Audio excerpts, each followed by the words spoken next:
డబ్బులతో లెక్కేసుకోకండి. ఈ డబ్బుకి అసలు విలువ లేదు.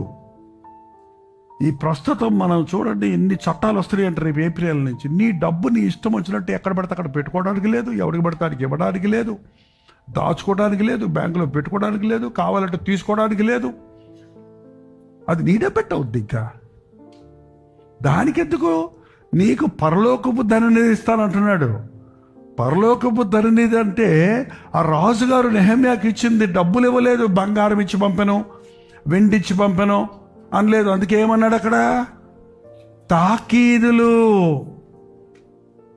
నా నామములో మీరు ఏమడిగినా ఇచ్చదను అన్నది ఒక తాకీదు.